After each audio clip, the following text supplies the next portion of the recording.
Hello. So this weekend Hi, weirdos. is an important moment in the life cycle of scholars in our field, academic biblical studies, academic religious studies, because this weekend is the 10,000 plus person gathering of the American Academy of Religion and the Society of Biblical Literature this year in San Diego, California. I always love it when it's on the West Coast. It can be at cities across this great nation. What kind of cities have you visited on this conference tour, as it lot. were? Yeah, okay. I'll talk about some of my favorites. Yeah. I really like Montreal, which was in Canada, obviously, but Montreal. Did when you was go? That? No. Oh man, this What? could have been during the Great Divorce. There was a time when our guilds were apart, but I don't remember. It might have been during that time. Yeah, no, that wasn't one. But we went to Montreal. Oh my gosh, what a beautiful city! Oh, I never have been. So romantic. It was like a European city. I have wanted to go back ever Great since. restaurant culture in Montreal. Yes, we had a lot of crepes. It was wonderful. Montreal, I always like it when it's in San Diego.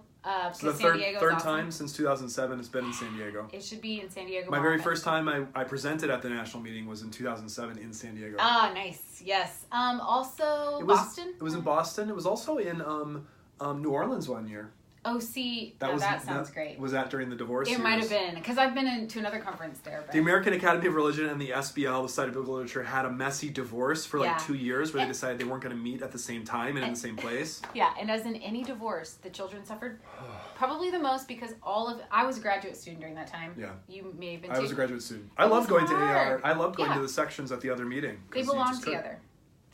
Another back. Yeah, so anyway, those are my favorites. I like Denver. San Antonio. Denver. Oh, I did not like Denver. Why not? Well, Denver's great, but I was super, super, super pregnant, and the elevation just killed me. I spent most of the conference on a bed with my feet in the air.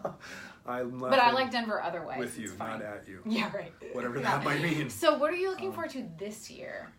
Here's one thing. As fans of the podcast will know, I enjoy hiking and mountain climbing, and I'm actually going to try to play hooky on the conference for a full day and go hiking somewhere in the mountains and desert nearby. I don't know if that's going to happen, but I want to, and I'm looking forward to that. You definitely need to do that. What about you? I'm an extrovert, which is a little bit unusual in the academy, and so I love. It's basically like you're in your element here. You love. You're like a bird fluttering about. I love to me, it's a verb. I conference, I love to conference, and both you and I went to research universities, and the bigger research universities have what amounts to a class reunion. It's a reception where, you can be together with your former classmates. And I went to a school that was very, I would say that the alums from Vanderbilt during my era were so collegial. So it's a big, huge class reunion. Yeah. We hug, we catch up. Yeah.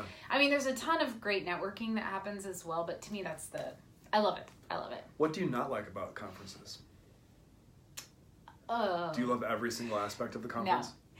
No. I'm trying to think of a tactful way to say it. I would say two things. Mm-hmm. One is the pompous grandstanding. Oh, the grandstanding. There's a lot of that. Who can deal with it? It's that is not fun. Why do people do this? Is it like their one chance a year to be in the spotlight at the conference, and so they see this as it's this is my chance to really. That's what people think networking is grandstanding. I don't know.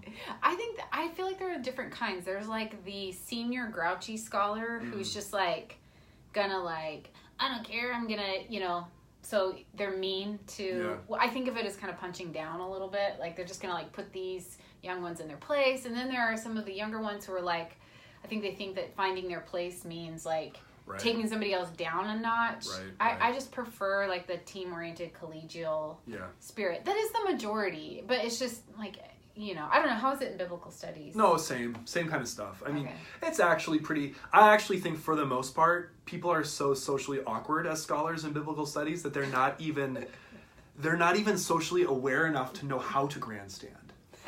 You know what I mean? They couldn't even do it if they wanted to. They're just standing up, grandstand. People are just stand. You go up to someone and you're hi, and you go to shake their hand and they're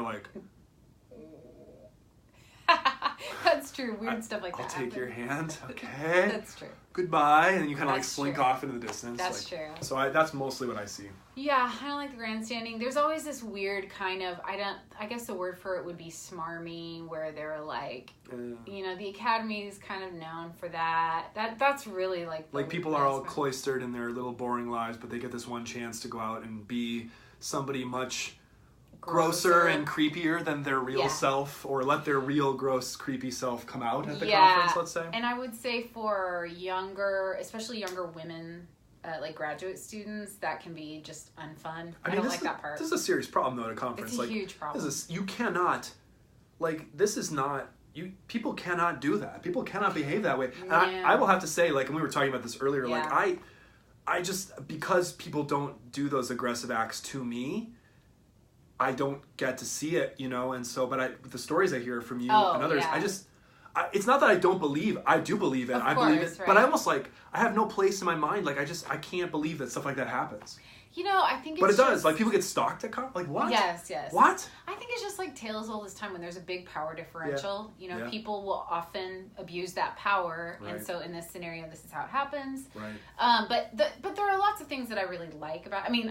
That we just took it way low. So besides the dark underbelly, and the fact, besides that, there are a lot of great things. It's great. You asked the least favorite part. What's your most favorite part? Well, I like seeing friends that I haven't seen in a while. Yeah. Just connecting with people that I would see once a year just in this way. But because I'm an introvert, I like doing it just over breakfast or in very intimate settings. So you're not living it up at the receptions? No, I'm not. Are you doing a paper this year though? This is the main thing. This is supposed to be the main event, is when people will present papers or be on a panel and share their research. Mm-hmm. Are you doing that? I'm going in the best way possible. I head up one of the units, so there's a bunch of subgroups, and so I'm managing that, which is great. We have a lot of amazing panels. Mm-hmm. And then I'm part of a small group that is, a group that won a big Lilly Endowment grant to do some work here at our university. I'm presenting as a part of that team, so really I only have 5 minutes. Mm-hmm. I get nervous about those things, so I'm pretty excited because I'm 5 minutes of being nervous and then I'm done.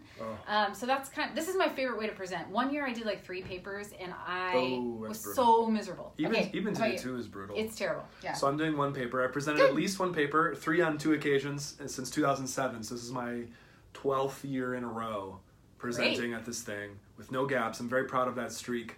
12 is a very biblical number. I'm doing 1 paper, and so the conference days are Friday night, Saturday, Sunday, Monday, and then a throwaway session on Tuesday morning right as everyone's leaving. Guess when my paper is, due to the fact that I emphasized Tuesday morning. You are so lucky this year. I'm on Tuesday morning. What's great though is if you are nervous, if you ever think that you're going to present controversial stuff, you want to do it on a Tuesday morning because there's 5 people there. I was once on a panel, and there were more people on the panel than in the audience listening to the panel. In a huge room with hundreds of chairs. No, this was prime time. It's just that nobody cared about our topic. That was the problem. Sad. Yeah, that was the problem. It was a social scientific research in the Hebrew Bible, and that sounds good. I was talking about Mary Douglas and sectarianism in Isaiah chapters 56 through 66. People weren't into that? No. Sad. Well, I'll look forward to it. We should definitely do another one on the flip side, reflecting back afterward. On AAR. Highs and lows.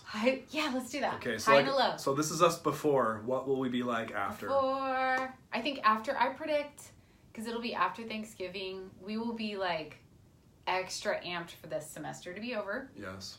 And then we'll come with a high and a low. All right. Yeah. Get ready for it. See you on the flip side. Bye-bye. Bye, weirdos. News.